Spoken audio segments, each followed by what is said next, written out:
em Levítico e depois a gente vai ler em 1 de Pedro. Vamos primeiro ler 3 versículos, 4 versículos do capítulo 8 de Levítico. Aparentemente, alguém pode estar pensando, como é que ele vai falar sobre igreja e Levítico? Mas dá para falar. E a Bíblia, ela se completa, né? O Antigo Testamento completa o Novo, o Novo completa o Antigo. E assim a gente vai. Levítico capítulo 8, nós vamos ler o versículo 6, o 12, o 23 e 24. Esse capítulo 8 fala da consagração, da ordenação dos sacerdotes. A minha tradução é a tradução brasileira, então é um pouco antiga, mas a essência da mensagem é a mesma, né? Levíticos capítulo 8, versículo 6. Fez chegar Arão e seus filhos. Isso foi Moisés, né? E lavou-os com água. Repita comigo, lavou-os com água. Versículo 12. Derramou do óleo da unção sobre a cabeça de Arão e ungiu-o para santificar. Repita comigo, derramou o óleo, o azeite da unção. Agora leia comigo o versículo 23. Depois de morto o carneiro, Moisés tomou o sangue dele e pô-lo sobre a ponta da orelha direita de Arão e sobre o dedo polegar da mão direita e sobre o dedo polegar do pé direito. Repita comigo. Tomou o sangue do cordeiro. Agora o versículo 24. Também Moisés apresentou os filhos de Arão, pôs do sangue sobre a ponta da orelha direita deles, e sobre o dedo polegar da mão direita, e sobre o dedo polegar do pé direito. E aspergiu Moisés o sangue sobre o altar. Repita comigo, aspergiu. Borrifou Moisés o sangue sobre o altar. Amém. Senhor, obrigado, ajuda-nos, que a Tua palavra possa ter agora terreno fértil em cada coração aqui nesta manhã, e que nós saiamos edificados, sabendo um pouco mais daquilo que precisamos fazer para sermos uma igreja pura, santa na Tua presença. Nós assim te agradecemos em nome de Jesus. Se você concorda, diga amém. Amém. Pode sentar. Eu ia ler o texto de 1 Pedro, mas eu vou deixar para ler depois. O texto que nós lemos fala da consagração sacerdotal. Sacerdote era aquele homem designado por Deus da tribo de Levi para fazer uma representação do povo. O sacerdote é aquele que tinha autoridade dada por Deus para oferecer ofertas e sacrifícios ao Senhor. O sacerdote era uma espécie de mediador, ele mediava a situação espiritual do povo para com Deus. Essa era a função básica do sacerdote no Antigo Testamento. Agora, o que o sacerdócio tem a ver com a igreja? Aí eu queria que você abrisse para mim a Bíblia aí, em 1 de Pedro, capítulo 2, agora sim vamos ler.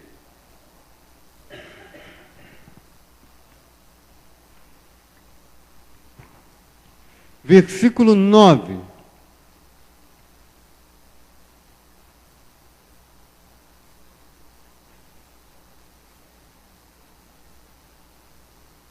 Mas vós sois a geração eleita, o sacerdócio real, a nação santa, o povo todo seu, ou adquirido, para que proclameis as grandezas daquele que vos chamou das trevas para a sua maravilhosa luz. Quem já saiu das trevas para a sua maravilhosa luz, dê glória a Deus aí. Glória a Deus. Fomos chamados das trevas para a sua maravilhosa luz. Então, segundo o apóstolo Pedro, nós somos a geração eleita. Hoje é dia de eleições. Nós temos o dever cívico de exercermos a nossa cidadania votando, elegendo nesta eleição vereadores e prefeitos. Essa é a nossa atribuição.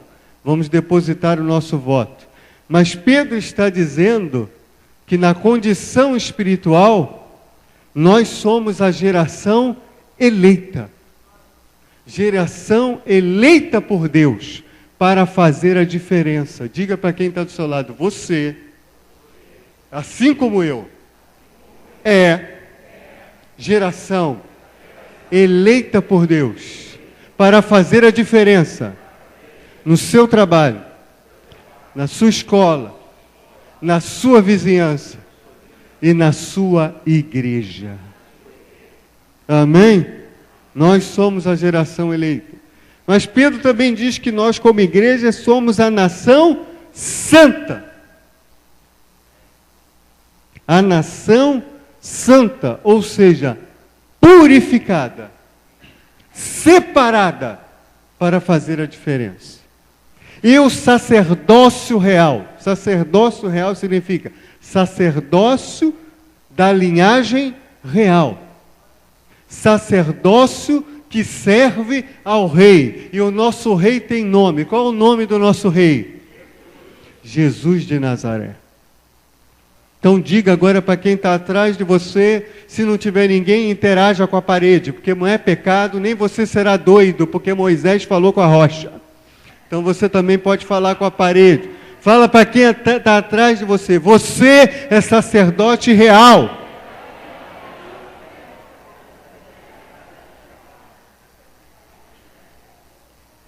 Outras funções do sacerdote. O sacerdote mantinha a lâmpada do templo acesa. Repita comigo, ele mantinha a lâmpada do templo acesa. A igreja também hoje é um sacerdócio, porque assim como o sacerdote tinha autoridade para oferecer a Deus sacrifício e ofertas, a igreja é a instituição autorizada por Deus, separada por Deus, para oferecer a Ele o sacrifício que é o culto e ofertas ao Senhor.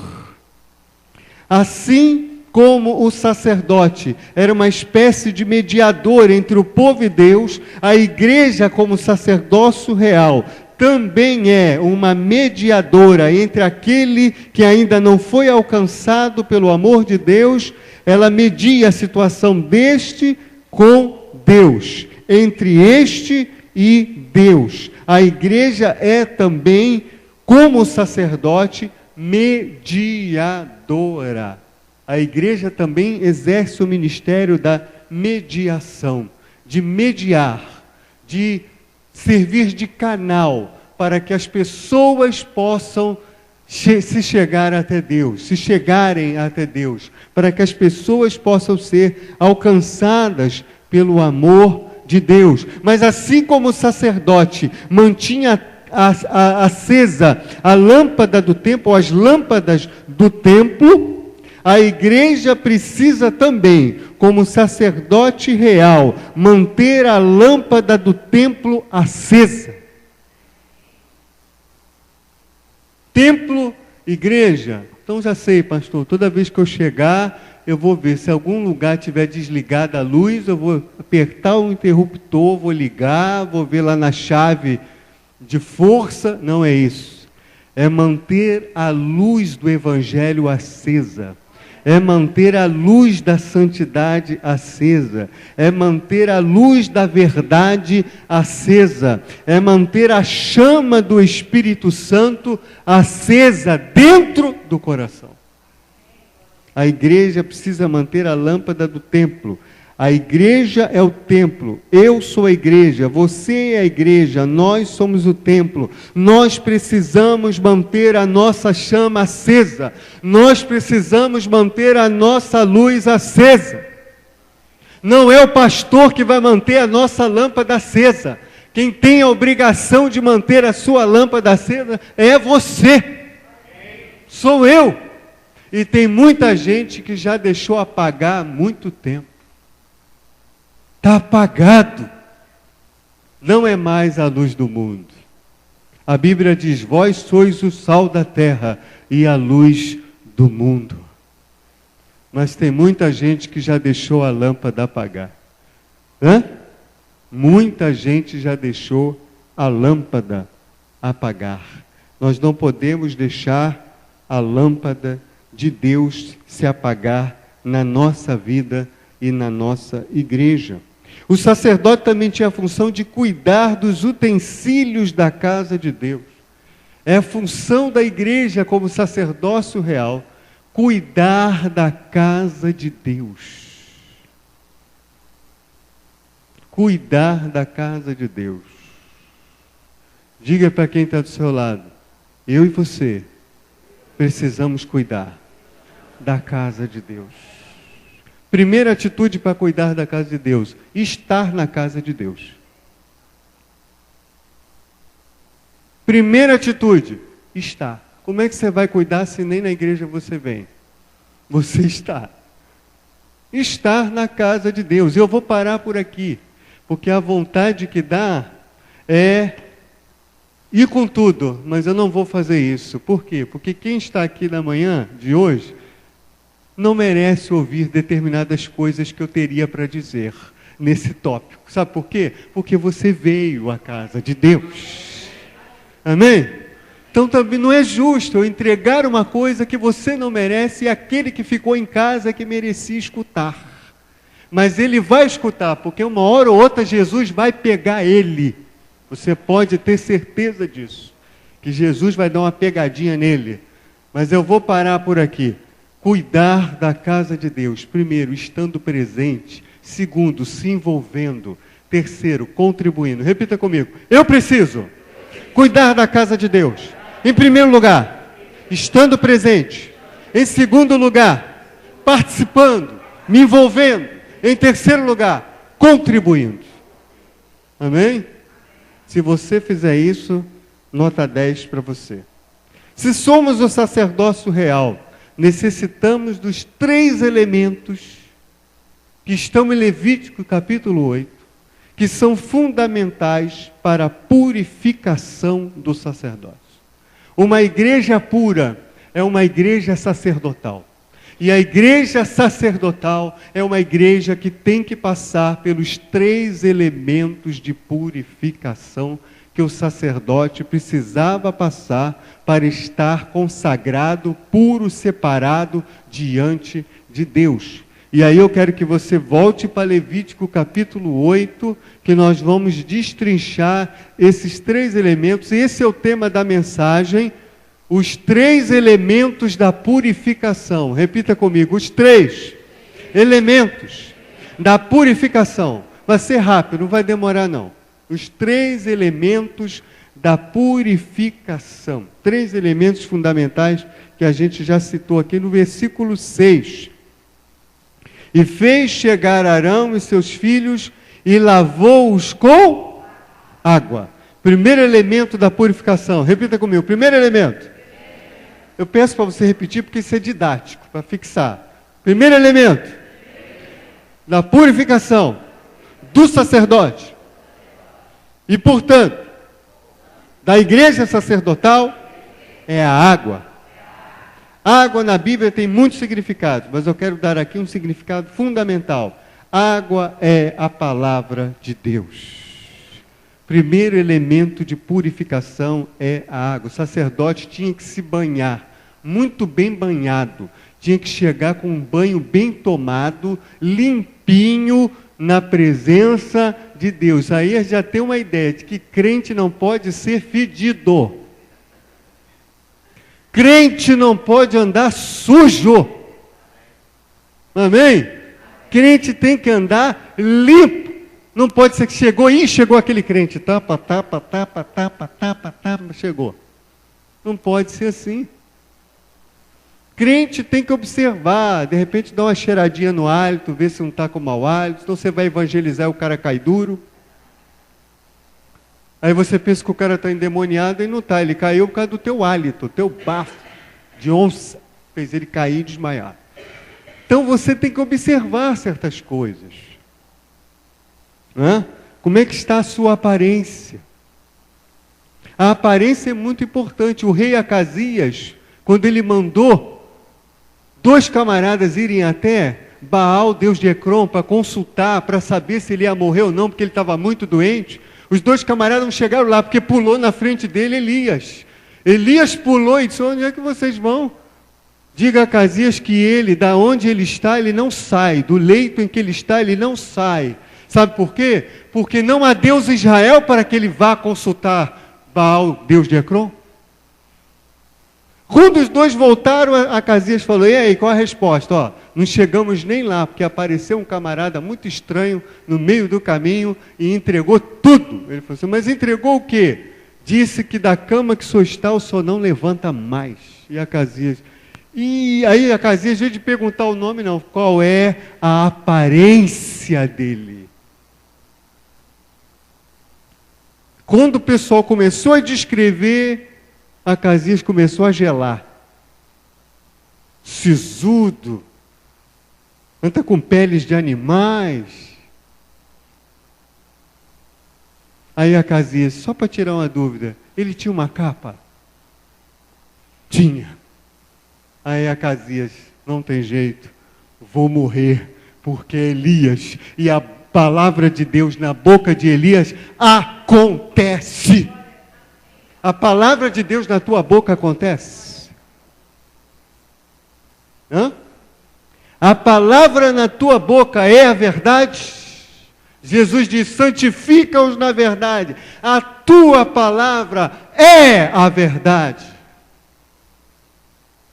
Nós precisamos passar por uma lavagem da palavra de Deus. A igreja, como sacerdócio, precisa ser purificada na palavra de Deus. Você ama a palavra de Deus? Ou quando o pastor Antônio vai pregar e diz assim: você ama a palavra, você fala da boca para fora? Só para agradar ele que está aqui em cima. Que Deus está olhando para você.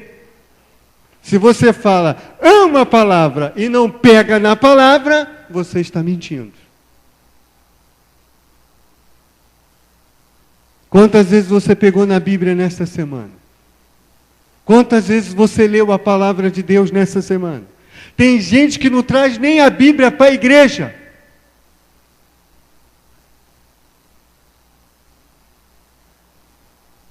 Que amor é esse? Que amor é esse?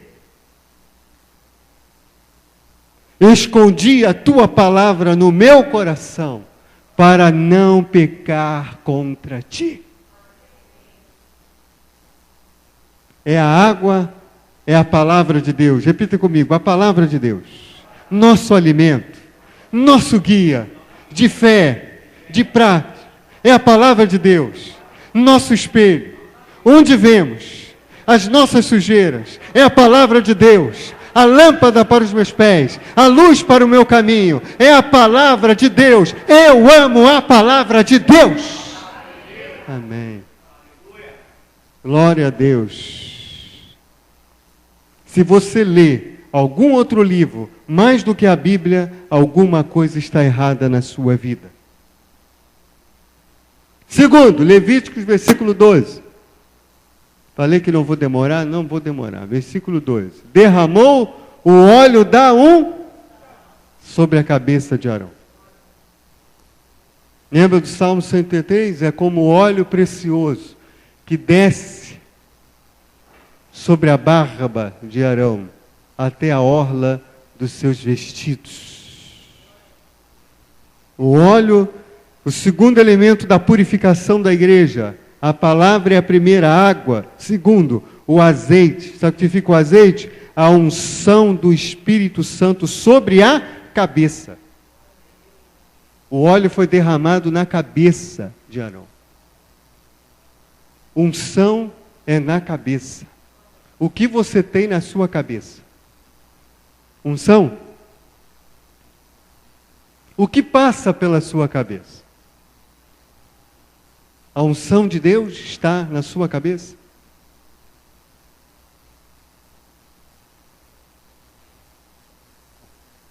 A palavra de Deus vai dizer que nunca falte sobre a sua cabeça o óleo da unção de Deus. Amados, é a unção que faz a diferença. Sabe por que alguém com PhD, PMDB, PSDB e PFL, que nem existe mais, EDEM agora? Sabe qual é a diferença de alguém que tem PhD e que fala e não mexe contigo, e de repente vê o irmão semi-analfabeta, para não falar analfabeto, semi-analfabeta, mas cheio da unção, e ele fala contigo? Porque a unção de Deus faz a diferença. A diferença não está no conhecimento, embora o conhecimento seja importante, que a Bíblia diz que o meu povo se perde por falta de conhecimento. A diferença está na unção. Amém? A unção. É por isso que o camarada que conhece ter unção, ninguém segura ele. Alguém segurava Paulo? Conhecimento e unção. Conhecimento e unção. Se você só tem unção, não tem conhecimento, você pode cair numa espiritualização de tudo.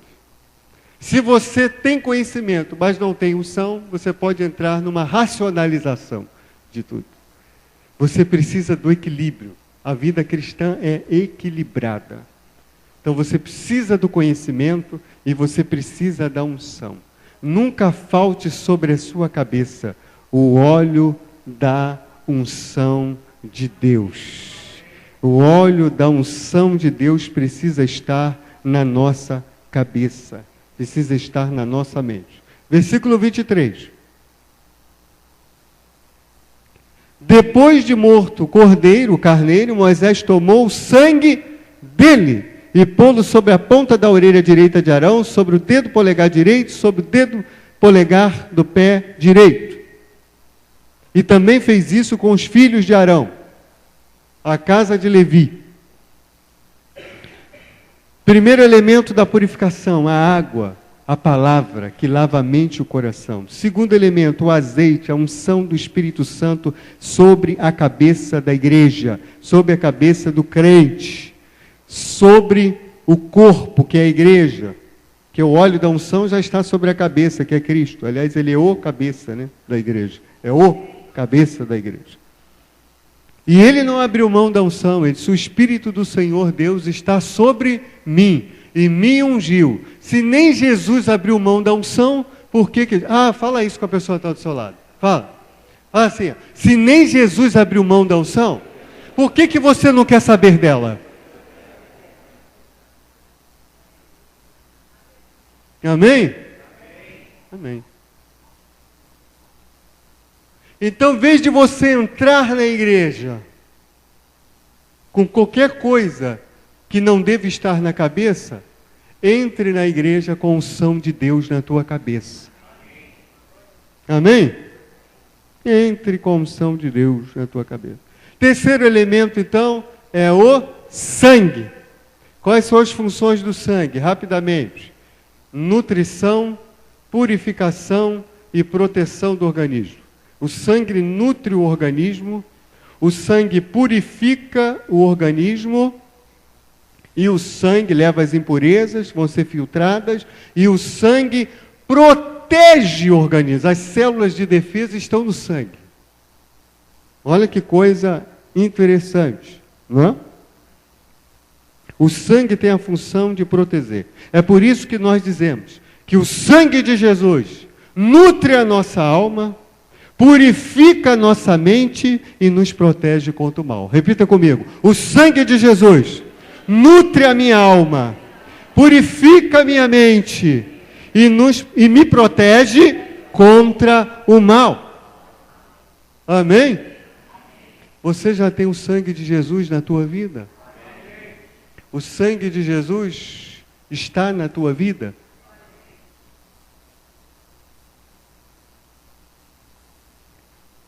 O sangue de Jesus nutre a nossa alma, purifica a nossa mente e nos protege contra o mal.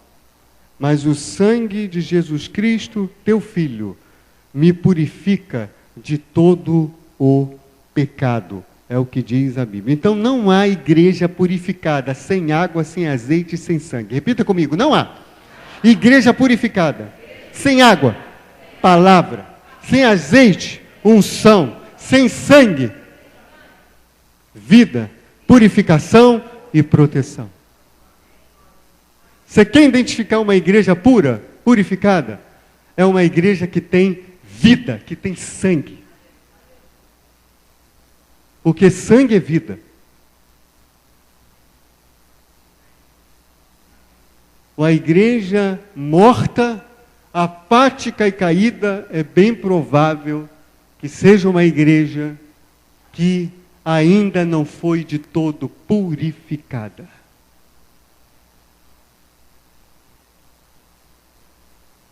O sangue era para ser colocado na orelha, diga comigo, na orelha do sacerdote. Na orelha. Sabe o que significa? Deus estava dizendo, o sacerdote precisa ter, e a igreja também, uma audição purificada. Amém? O que está entrando aqui?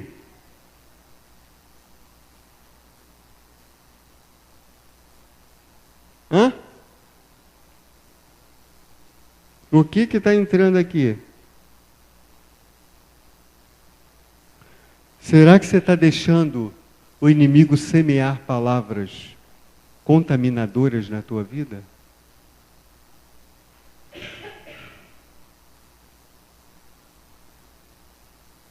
E o ouvido aqui, ele representa os sentidos. Não é só a audição.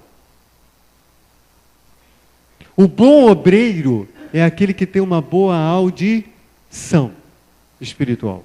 Aquele que tem ouvidos, ouça o que o Espírito diz às igrejas. A fé vem pelo ouvir a palavra de Deus, não é pelo ler, é pelo ouvir a palavra de Deus. O ouvido aqui, a orelha, representa os sentidos. O tato, o que você está pegando, ver o que você está vendo. Ainda ontem, acho que foi ontem, minha esposa me chamou, que ela estava no YouTube, e mostrou lá não sei se era YouTube que ela estava, mas mostrou, evangélicos estão revoltados com a cena da novela em que uma ex-prostituta que virou crente, aí ela falou, Gilmar, vamos vir aqui. Aí botou lá o negócio da cena. Se eu não me engano, acho que essa avenida, é a Avenida Brasil? Que não tem nada de Avenida Brasil lá. Não vejo nem carro correndo ali, como é que tem Avenida Brasil? Nome. Sei por que tem esse nome. Uma das piores novelas, pelo que eu ouço, eu não vejo. É uma das piores da história, né? E foi uma cena que me deixou extremamente chateado, aborrecido com aquilo. Eu falei, meu Deus, olha só como é que são as coisas. A Globo faz um festival Promessas para tentar atrair os crentes. E ela recebeu essa sugestão do Silas Malafaia, que ela chamou o Silas, vamos ver aí, o que a gente faz para a gente conquistar o seu segmento, como se o segmento evangélico fosse dele. Vou dar a risadinha do Roberto Carlos. Não existe isso. Aí ele deu a dica, faz um festival aí, tal. Aí ela fez aquele festival com aquele Serginho Grossman, que estava todo deslocado, não sabia nem apresentar o pessoal, porque estava todo deslocado naquilo. né? Mas ele tinha que apresentar o programa lá. Todo deslocado, não manja nada de crente, mas estava lá cumprindo o papel dele. Então fez esse festival para tentar atrair. Aí faz uma dessa e agora ataca os evangélicos com essa cena ridícula. E quantos crentes não viram aquilo? Hã? Quantos crentes? Aquela coisa horrível daquela mulher com peças íntimas, dizendo, fui ungida, Jesus me libertou, fui ungida. Aí o ex-marido dá um agarrão nela, pronto, acabou a unção. Acabou a unção. Fui separada, fui ungida. O que está por trás disso aí, irmãos? Sabe qual é a ideologia que está por trás? Jesus não liberta nada. Isso aí foi uma lavagem cerebral. Ela só saiu de uma prisão para outra. Ela saiu da prisão do vício para a prisão da religião. O que não é mentira. Existe a prisão da religião. Mas o que está, o cerne da coisa é dizer que o evangelho não transforma ninguém. Que é só uma espécie de uma lavagem cerebral. Mas eu creio que Jesus liberta. Amém? E vai libertar você que gosta de ver a Avenida Brasil. Vai libertar você. Os seus olhos, a audição deve ser purificada. Purificação da orelha, purificação do ouvido. Nos nossos olhos tem que estar o sangue de Cristo. Nos nossos ouvidos, o sangue de Cristo. Na nossa boca, o sangue de Cristo. O sangue de Cristo deve estar na nossa vida. O sangue tinha que ser colocado no polegar da mão direita. Sabe o que significa? Obras purificadas. Toda obra que realizamos, utilizamos a mão. Para alguma coisa. Deus está dizendo, você sacerdote, precisa ter os sentidos purificados, mas as suas obras precisam ser purificadas também. Sabe o que significa? O que você canta, o que você prega, o que você entrega folheto, o que você faz na igreja, o que você faz no reino de Deus, precisa ter pureza de coração. Precisa ter pureza de intenção. Senão, não vale para Deus. Amém? Amém? Senão, não vale para Deus, irmão. É tempo de passarmos por uma purificação nas nossas obras. Mas também o que você faz no trabalho precisa ter purificação. O que você faz na escola também. A dinâmica da sua vida, como a gente sempre fala aqui, o pastor sempre fala, tem que haver o culto na vida para que haja vida no culto. Para que você esteja no domingo bem, você precisa passar uma semana bem, na presença de Deus. A gente sabe que é difícil, é muito conturbado, dependendo de como você trabalha, de onde, é difícil pra caramba, é muito difícil. Você se manter puro, se manter consagrado, às vezes você sai da graça, não é verdade? Mas você precisa ter a sua mente, o seu coração puros na presença de Deus. A sua obra precisa ser pura. O que você faz precisa ter pureza. Aquilo que você se dispõe a fazer precisa ser puro. O culto que você se dispõe a prestar a Deus precisa ser puro. O culto não pode estar contaminado. Sabe como é que você contamina o culto? É estando aqui e sua mente lá. É estando aqui e seu coração lá. Você está contaminando o culto a Deus. Você está misturando as coisas. E Deus requer exclusividade. Repita comigo, meu Deus, Ele requer exclusividade. Vamos para encerrar.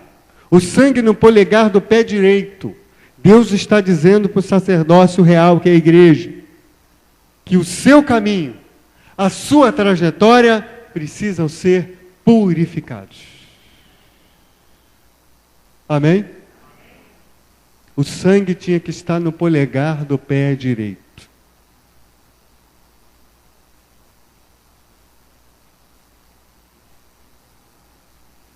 Pé, na Bíblia, dentre tantas coisas, eu já preguei uma mensagem das revelações dos pés, já preguei aqui na igreja. Pé pode representar tanta coisa, mas eu quero pegar isso. Pé representa a caminhada. Como é que está a trajetória da tua vida? Tem sangue de Jesus na trajetória da tua vida? A trajetória da tua vida está purificada? Ou tem um monte de sujeira no meio? Esta manhã é manhã de purificação. Esta manhã o Senhor quer purificar a trajetória, a minha trajetória, a sua trajetória. Ele tem poder para fazer isso, para purificar, para expurgar, para tirar aquilo que tem manchado a tua vida cristã, aquilo que tem atrapalhado a tua vida cristã. É preciso ter compromisso com Deus. É preciso abrir o coração para o Senhor. Deixar que o Senhor trabalhe na sua vida. Deixar que o Senhor faça a diferença na sua vida. Deixar que Ele transforme o seu coração. Deixar que Ele purifique a sua mente. Deixar que Ele purifique a sua alma. Deixar que Ele toque lá no íntimo do seu ser e remova aquilo que está atrapalhando a sua trajetória com Deus. Para que você tenha uma trajetória purificada na presença do Senhor. Ele quer lavar os seus pés. Lembra da cerimônia do lava-pés? Ele quer lavar os teus pés. Purificar a tua caminhada. Quem sabe você está aqui nesta manhã, mas a tua caminhada está suja. A tua caminhada tem impurezas. A tua caminhada tem problemas. A tua caminhada está te levando a lugares que você, de repente, nem gostaria realmente de estar. Porque o crente se conhece é pelo pé. Onde ele anda, onde ele está, onde ele caminha. Apresenteis os vossos corpos, vossos membros, como sacrifício santo, justo, correto, limpo, puro, diante de Deus, que é o culto racional. É o que disse o apóstolo Paulo. Jeroboão mandou a sua mulher consultar o profeta para saber se seu filho ia morrer. E ele falou, não vá de um jeito que o profeta te reconheça, porque se ele te reconhecer, estragou tudo. Bota uma máscara aí de carnaval, bota um chapéu, entendeu? Se disfarça. Só que quando a mulher de Jeroboão colocou o pé na porta da casa, o profeta nem viu. O profeta falou, entra, mulher de Jeroboão. Aí ela, poxa, demorei 4 horas me arrumando, me fantasiando, esse cara descobriu num instante. Poxa, tirou o chapéu, tirou aquela máscara de bozo e foi falar com ele. Porque crente se conhece é pelo pé. Onde ele anda? Onde ele quer colocar o pé? Onde você quer colocar o seu pé? Nos bailezinhos da vida? Nas festinhas da vida? Onde você quer colocar o seu pé? Qual é a música que está entrando pelos seus ouvidos? Apresenteis os vossos membros. Com sangue borrifou o altar, versículo 24. O altar é lugar de sangue. Repita comigo, o altar, que é a presença de Deus, é lugar de sangue. Sangue é vida, sangue também é morte. Sabe o que eu descubro? Algo que uma vez o pastor Edmilson pregou aqui há muito tempo atrás. O altar é lugar de morte. Mas é uma morte que produz vida. O altar é lugar de morrer o seu eu, o meu eu. O altar é lugar de morrer a nossa soberba. O altar é lugar de morrer os nossos preconceitos. O altar é lugar de morrer as nossas esquisitices. No altar de Deus é lugar de morrer tudo aquilo que nos atrapalha na nossa trajetória com Deus, e fica de pé em nome de Jesus.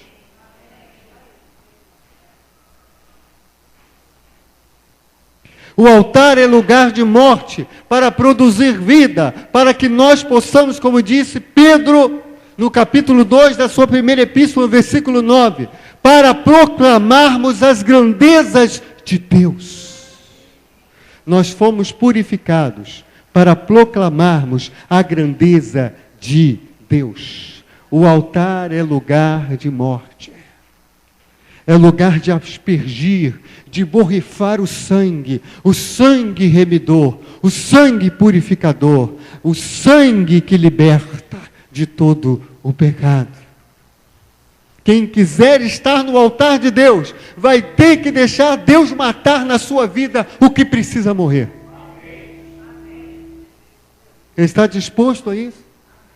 A deixar Deus matar os cordeiros que precisam morrer na tua vida? Deus precisa fazer isso nesta manhã. O altar. O altar é o lugar da mudança. O lugar onde morre o velho homem e renasce uma nova criatura. É o altar de Deus. É o altar de Deus. Lugar do sangue. Lugar da morte.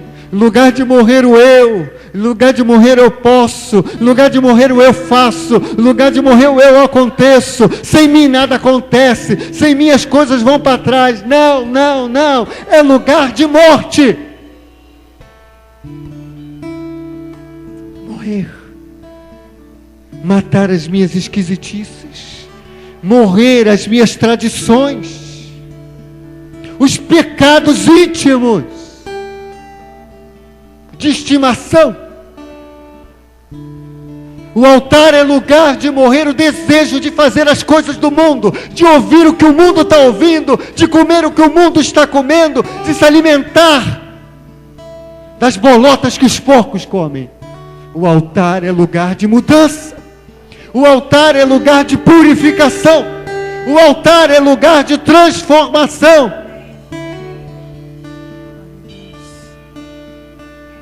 O altar de Jacó foi o val de Jaboque, onde morreu Jacó e ressuscitou Israel. Aleluia. O altar de Jefté foi a cidade de Tobi. Ele foi desprezado pelo povo e foi para Tobi. E lá Deus trabalhou na vida dele. E quando o povo passou aperto, o povo disse: mas não tem líder, não tem juiz, não tem ninguém que nos governe. E os anciãos disseram: vamos buscar Jefté em Tobi, porque ele é o homem de Deus. Ele experimentou o altar de Deus. A barriga do grande peixe foi o altar de Jonas, o desobediente. Morreu o velho Jonas e foi vomitado um novo Jonas. O altar de Saulo foi o caminho para Damasco. Ali morreu o velho Saulo e surgiu um novo Paulo, para a honra e para a glória de Deus. Quem sabe nesta noite, quem sabe neste dia, nesta manhã, quem sabe neste culto, neste altar, você passará pela mesma transformação.